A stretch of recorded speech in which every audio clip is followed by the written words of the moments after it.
Hey guys, it is your favorite premarital counselor and wedding officiant, Candy J. Hey, good morning. How y'all doing? If you are new here, then there's a plethora of things that Candyology does. We are sex educators, wedding officiants, premarital counseling, marriage counseling. There's so many things that we do here, but today our focus is to talk about the experience of being a wedding officiant and premarital counseling and what Candyology can bring to you. So I know you see him on the screen. I know you do. I know you do. This is one of my favorite dudes in the whole wide world, Mr. Myles Tate the Third. Good morning. Good morning. How are you? I am doing well. Thank you so much for joining me this morning. My pleasure. Hey, so I'm gonna dive right in. First of Okay. all, what made you want to become a wedding officiant? So my vocation, if you will, I'm a music educator and I'm also a professional musician. So I've played millions of weddings. In fact, do we have time? Because I have a lot of stories. Okay. So my first wedding that I played, I was fresh out of high school, and I got called to play the wedding of um, a lady who was a cousin of a very close friend of mine who's now deceased. And she said, Miles, can you play the wedding? Blah, blah, blah. I'm like, sure, sure. We'll get all the details. And so I didn't have a standard keyboard at that time. I had a Fender Rhodes. So Fender Rhodes is the thing that Stevie Wonder plays, like in the 70s, right? So it's heavy. It's made of real wood. It's wood and metal. That's all it is. And I used to carry that around, but of course I was 19, younger and stronger.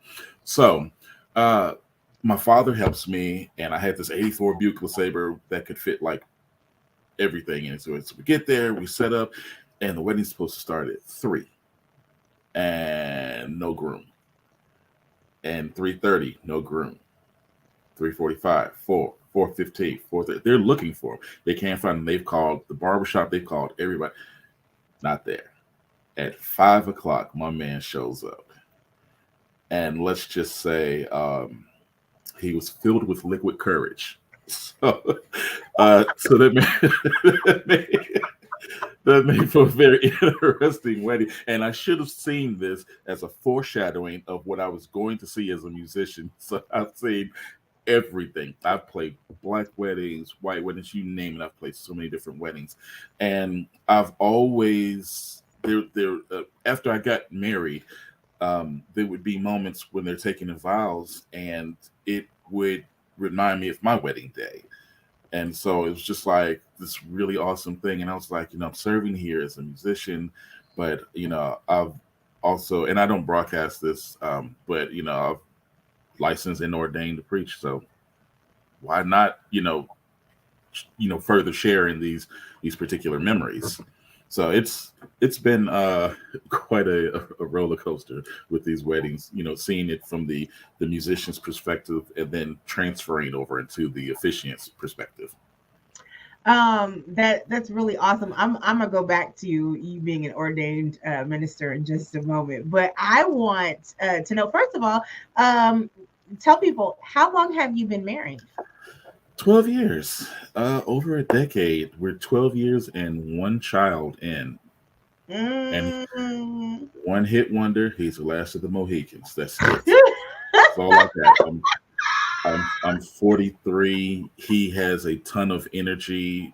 Like literally, we didn't even get him sleep trained until we had COVID, and he couldn't sleep with us. So like the first 2.5 years of his life, he would wake up in the middle of the night every night. Mm.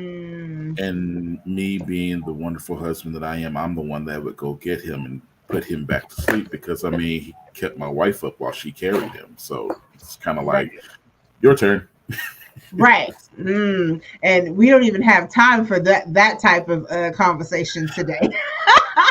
I That I is just something that I talk about in premarital counseling, things oh that yeah. you don't think about um before you get married. Sometimes that's why it's so important to have premarital counseling, because there are about Hmm. 276 questions that I go through when I talk to my couples, and there are so many scenarios that people don't think about, and I make you think about them. And you can't plan for Hmm. everything. You cannot plan for everything. However, if I give you some of the tools now before you get married, if you reach back in that box Right. when you finally come into a situation, you'll know how to handle it. And that's what I try to prepare for, those conversations and that communication. Hmm. Myles, take me back. Take me back to your wedding day and your wedding officiant. First of all, what happened? Let's see, because I think you have a little juicy story for me. I believe you do. So, my wedding day was unique, and so okay. I'm a jazz musician. So being a jazz musician, being an artist, I think differently. And my wife is quite a creative individual as well. And so we kind of did not see ourselves in the church with, white tuxedo and, someone singing the Lord's Prayer and marching down the aisle. And no disrespect to anyone that's done that. We just didn't see ourselves as a traditionalists, we were more spontaneous, and we were younger. How old was I when I got married? Uh, yeah, I was 31? 31. Mhm. I was 31. 30, 30 going into 31, because there's a story behind that as well. So, um, yeah, we see, we saw ourselves as just more creative, And I had played a wedding for a friend of mine, and actually decided to steal the concept. So what we did was we built this as an engagement party, and we urged people, you really, really, really have to be here.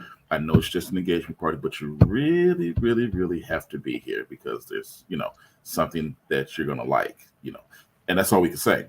Um, the reason is because it became a surprise wedding. And so what we did was, we had, first of all, I handpicked the band. I pulled the baddest musicians that I had been working with in Chicago. And so tailor-made band.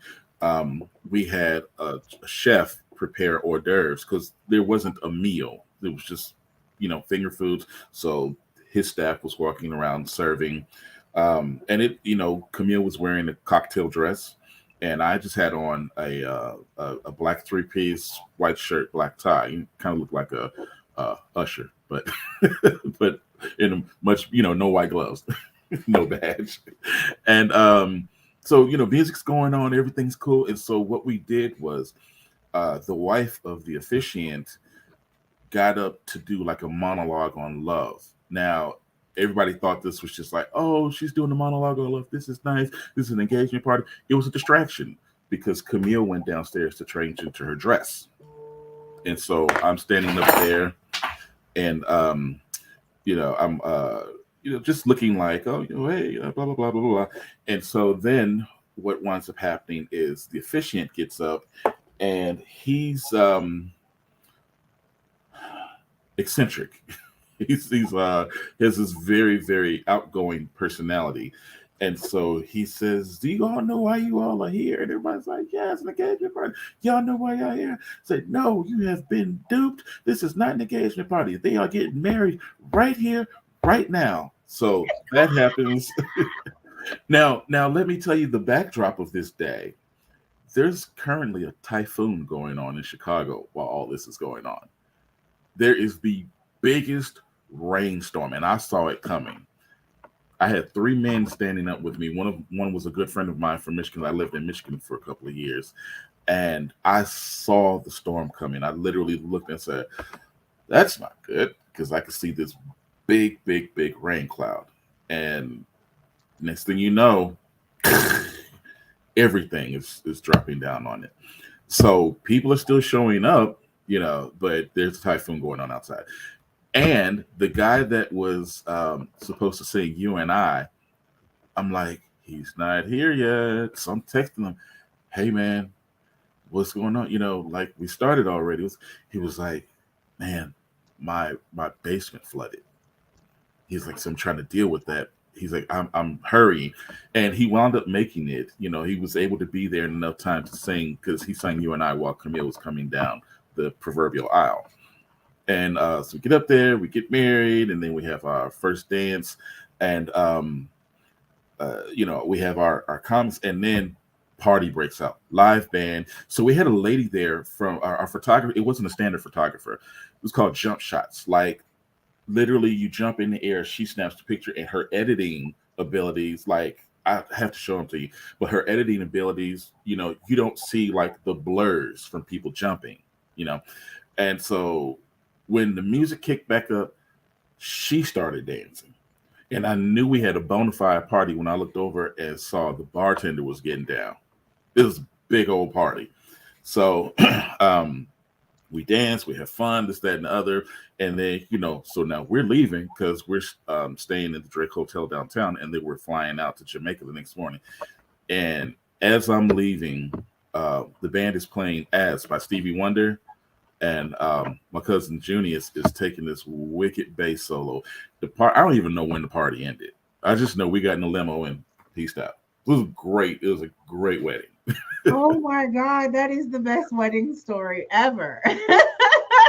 So, guys, if you are just joining us, we are talking about Myles' special day and the reason why he became a wedding officiant. I'm sure he's over there tending to his son. Yeah, I was doing that. Like, go away, go away. He's playing video games. I'm surprised we haven't heard him.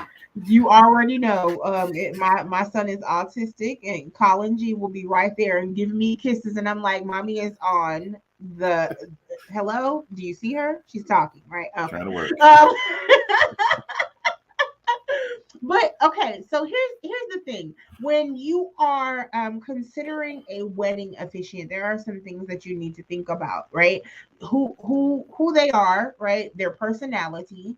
Are they willing to do what you're asking them to do? If it's a theme wedding, am I going to dress up in Star Wars? Am I going to dress up like Bridgerton? Am I going am I willing to dress in a Disney character to be your, and we do things like that. It's a lot of fun actually. Um, or do you want them to be stoic? And do you want them to quote scripture and what God put together, no man can. I mean, what do you want? On your special day, there are so many things, and I think probably so far the craziest thing that I've been asked to do is dress up as a Disney character, and it was really fun actually. Okay, which one? Which one? I have to know which one. Tinkerbell. Okay. Tinkerbell. We don't have time to get into that story, okay? So yeah, when we're off camera, I want to hear that one.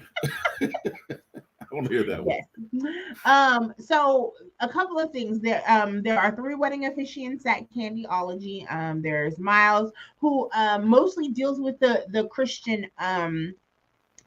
weddings, right?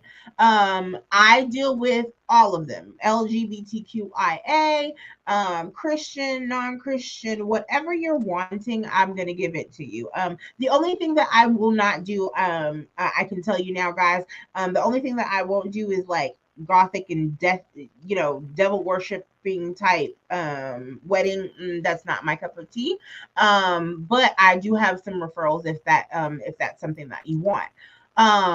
Alicia is not opposed to doing any type of weddings at all. And she actually has kind of the same lines of me. We're not doing anything that has to do with devil worshiping, gothic, all of that kinds of things.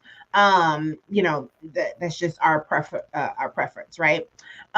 So the difference between a Christian wedding and a non-Christian wedding, I was joking a minute ago, but Myles, how many times have you heard, what God has put together, no man? I've if I had $1 for every time I've heard it, I probably would give Bill Gates a run for his money. Mm-hmm. because I've heard it so many times. Now, Mm-hmm. here's the funny thing on the other end, as a musician, having played a lot of different themed weddings, not being the officiant, but just being a musician, I've also not heard it. So, it's given me an appreciation for the non-Christian weddings. Like some people just don't believe in God. Okay, it is what it is. And my thing is, I always have this thing. If you read in the Bible, Jesus never forced himself on people. So why then are his followers beating people over the head with the Jesus bat? Why not just be a cool human being and they say, hey man, something about you. Like, oh well, I believe in Jesus. I mean, you don't have to, but if you want to know about him, I'll tell you about him. That's how you win souls. And if the person's not interested, okay. Absolutely. I've done a lot of spiritual weddings where that they don't necessarily want scripture and God mentioned and all of that, but they want you to pray. Mm-hmm. Um and they want you to bless their wedding, Mm-hmm. and crystals and all kinds of things. And so I'm here for it, whatever your personality is what I'm going to tailor your wedding. I've heard so many stories, people wanting me to add in their story while I'm telling, because they don't necessarily want to tell the story, they want me to Mm-hmm. do it. And so it becomes this beautiful thing. I think that's probably why I get booked a lot for weddings, because when you tell me your story, I embody it, right? Mm-hmm. And I'm gonna give it to you and make it captivating, and people like, oh, then what happened next? Even people that already know the story. They're like, Right. really? So clearly, I'm the comedian. I'm the comedian officiant. I will crack jokes at your wedding all day if you want me to. That's what I do. I love it. I love making people laugh. Mhm. And that's what being a wedding officiant about. It's whatever the bride and groom wants. If you want a comedian, then we're gonna give you a comedian. If you want somebody that's stoic, then we're gonna give you somebody that's stoic. We're gonna tailor it to whatever your personality is. And I think that's the unique thing about Candyology. Three different types of personalities, and we're gonna give it to you all kinds of different ways. But Did you we're see gonna my make sure that you're satisfied. Did you see my Did you see my stoic look? Even your Treat her stoic is good. a comedian. You So treat her listen, right. as the wedding officiants, we are going to sign the license for you. We're going to show up at the rehearsal. That's there's a smaller extra fee for us being at the rehearsal. We're going to show up, an hour before your wedding and make any final tweaks that you're asking us to. We're going to pray with you if you want us to pray with you. Again, I'm a counselor, so we'll sit there and counsel you and get those wedding jitters to go away, right? Um, but we're gonna make sure that you're taken care of. And this morning, it was just really about me introducing Myles as a part of the team. He just came on, not what 2 months ago? Was it 2 months ago that About, he came on with us? I think so. This Yeah. is not his first rodeo, but we've been knowing each other for a very, very long time, and I'm so glad that he decided to join the Candyology team as a wedding officiant. Yeah. Um, so, before we go, though, let me ask you one thing about marriage, right? What would Okay. be your piece of advice for anybody that's getting ready to get married? Ooh. Um. I know there's so many things, right? I can't narrow it down to one. Um. If I had to, I would say transparency. Um. You have no idea the damage you do when you lie to your spouse and get caught. And I'm guilty of it. That's why I can say it. I'm guilty of having told lies. Um, you know, trying to save face. Did you do X, Y, and Z? Oh yeah, I did it. And then you try to do it, and then something happens, and you break trust. and you pay dearly for it, depending upon um, the person whose trust you've broken. I mean, they could look past it, or they could, really, because there could be some past trauma. Like, and I'm not even being funny. Like, this person's father or mother could have perpetually lied to them, and they've been finding out these very, disturbing, traumatic, egregious things as life goes on because mom or dad lied to them. Or maybe you're marrying a person who's been married previously, and their spouse was always lying to them, and not lying about little stuff, lying about major stuff. There's so much. So if I were the transparency, trust and have enough faith in that person to tell them, hey, listen, I'm super flawed, and I got this issue, I got that issue, blah, blah, blah, blah, blah, blah. No, I didn't do this. I forgot to pay this, or whatever the case is. Like, just, and if you can't have that type of faith and trust in them, don't marry them. Don't marry them if you can't have that type of faith, because you're talking about a life commitment. You're talking about, okay, like, when I die, either I'm going to go and meet you, or I'm going to leave you here mourning me, but we not finna split up. Like, that's the mentality of the commitment. So that's what I would say. Like, just total transparency. If you know, if Absolutely. And guys, if you've ever been here before and you listened to my story, I was married for almost 16 and a half years. No, I'm sorry, we were married to 15 and a half. We were together almost 17 years.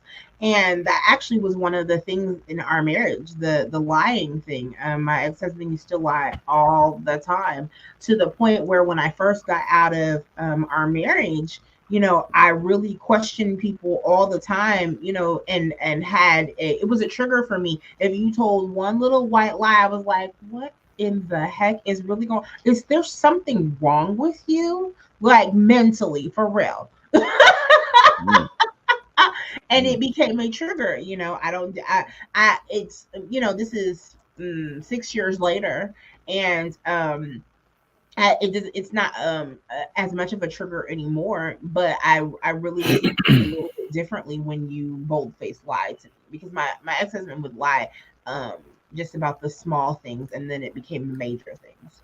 And so, I totally understand. That's just one example, but what I would leave people with is communication is everything.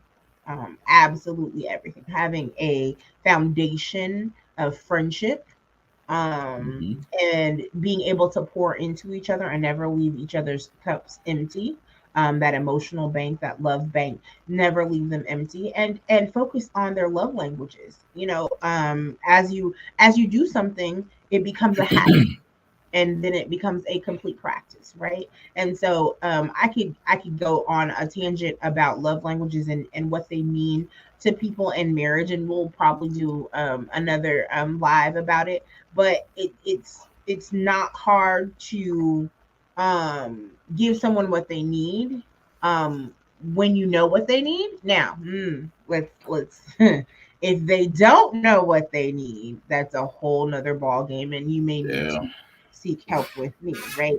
Um, but Can I that's a different. interject? Can I Mm-hmm. interject right there?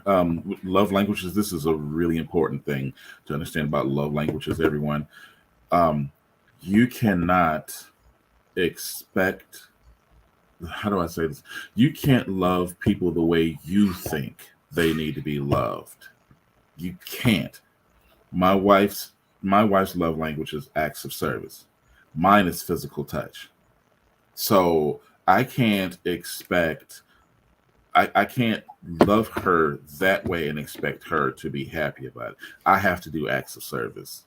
Um, and And vice when versa. you, yeah, like when you have such a terribly busy life as I do, that's really hard. I mean, I've literally have three careers. I have a music education career, I have a live jazz performing career, and then I have a ministry career. It's hard sometimes to, like, oh, let me clean the house up for her, or let me do this for her. It's hard. I mean, because I'm like old man now, so I'm tired all the time. But I can't expect my wife to to be okay with physical touch as the primary, like as my way of loving her and her. You know what I'm saying? I have to love her the way she likes to be loved, and vice versa. So that's really important to understand about those languages. Absolutely. And like I said, we don't have time to really get dive deep into it. I do have a few YouTube videos about love languages if you've never embarked on them. I will drop the link to love the love languages test. If you Google it, it will come up. And I definitely, if you've never taken the test, take that test. You might be surprised about what your love languages is, and then ask that other person to take it, because Hmm. I promise you, I've been doing this long enough. I can usually pinpoint people once I meet them and know them. I can pinpoint what your love language is. But here's the thing, even knowing their love language, they also have to know what that looks like for them, right? Hmm. Because everybody is different. I'm a physical touch quality time girl, but that may look Hmm. different from someone else that's a physical touch quality time person. I'm a physical touch, it doesn't have to do with sex. I want our toes to be touching, I want our fingers to be touching, I want to be cuddled up on the couch, you know. I want Dude, kisses at the door. you just got to make sure you don't have toe jam. Make sure the toes are washed before we do Oh touching no, of the they're always toes. Gentlemen, don't have them dirty toenails. Don't do that. It's not sexy. I'm a touch my arm girl, hold my hand, give me random kisses while we're out and about. Like that's physical touch. That all leads up to knowing that you love me. That's how Hmm. I am. And so that might look differently to someone else that has that same love language. Quality time for me, we don't have to say anything. We can sit there and watch the television and say nothing, or we can sit there and say everything. Like it just goes from one spectrum to the other. We can Yeah. go sit at a karaoke bar. If y'all follow me, I just did a karaoke thing for my birthday, and that was the best. That was quality time for me. I'm watching everybody sing. Everybody's dancing. We're having fun. That was quality time for me. For the people that love me, that was their way of showing that they love me, because they know me. I just want your presence. I don't want presence, like physical presence. I want your presence there. So, Hmm. just be mindful and have those type of conversations with your significant other, so that you know what Hmm. it looks like for them. Acts of service for Camille. What things does she like for you to do? I mean, I know you mentioned clean the house, but is there something else, like anything having to do with your son or? Yeah, well, because which I like, we have a schedule, if you will. Um, Case in point, like I take him to school Monday, Wednesday, Friday, and no, I'm sorry, she takes him to school Monday, Wednesday, Friday. I pick him up Monday, Wednesday, Friday. I take him Tuesday, Thursday. She picks him up. So there's things like that. I usually am the one getting him ready for bed at night. He's a daddy's boy, like through and through. He's a daddy's boy. So even if it's Thursday and I'm home, usually it's because Tuesday night I'm at choir rehearsal. So she's usually getting them ready for bed. So if I happen to be home on that Tuesday, he wants me to get him ready for bed. He I mean, I could be sitting there eating dinner and it's time for him to go to bed. And he's like, I want daddy to put me to bed. So now I have to stop eating and go put him to bed and then come warm my food back up. So things like that, really assisting in the caring of Jonathan, which I do, of course, and then things like so she hates folding clothes. She'll wash them, she'll dry them. She hates folding clothes. Me, I don't have a problem with it because I'm gonna turn a movie on, Netflix and fold. That's what I do. On the next series of Candyology, Netflix and Netflix. Fold. That's just, that's what I did that as a bachelor. That's the thing. So, you know, so now I'm about to really start showing age. You know, I would have VHS tapes or DVDs playing while I'm folding clothes. I'm watching a movie or watching a game or watching a concert, whatever. It just helps the time pass. So that's why that's not a problem. Um, she likes cooking, hates doing the dishes. All right, that's cool. I'll do the dishes. Um, we have she handles getting the pool cleaned. I handle the landscaping. So that's the thing. Like, I've been seeing this on social media a lot. Um, Men kind of saying, yeah, women ain't what they used to be, and blah blah blah blah blah blah. And it's like, okay, but you got to remember when your grandmother was at home, taking care of the house full time, this, that, and the other. Papa was out working and bringing home all the money and paying all the bills. So if your wife or your significant other or whatever has to work, then you got to share in the responsibilities of the house. And I know that sucks, but it is what it is. And so even, I'll get behind on folding the laundry, but I'm the one that's got to fold it. And she might be like, so you gonna fold the laundry this year or what? Yeah. So, I mean, it's what it is, and so I don't want anyone to think that I'm the perfect husband and I'm on top of it. I'm not. I'm totally not, because I'm always exhausted because of how much working I do. But the fact of the matter is, you can't expect one person to take care of every single thing in the house if they're working, as well. So, but it's just it's give and Absolutely. take. Absolutely. And thank you so much for the nuggets that you are giving. And of course, as you can see, he brings some knowledge with being a wedding officiant. And I feel like part of our job as wedding officiants is to give you some nuggets throughout that process as well. We've been there, done that, and Mhm. get writing a book actually. Oh, Let's just nice. be clear. um so Yeah. anyways, guys, if you need wedding officiant services and premarital counseling services, or just want to look up everything about Candyology, you can go to candyologycs.com. You will see my picture, his picture, and Alicia's picture, and we'll have her on here shortly sometime this week to talk about her preferences as well, and her journey as well, because we have some stories for you guys. And that's what we're trying to bring. Make sure that you know who we are and what we represent, and make the choice of letting us be your wedding officiant, premarital counselor, counselor after the fact. Myles doesn't counsel, but Alicia and I do.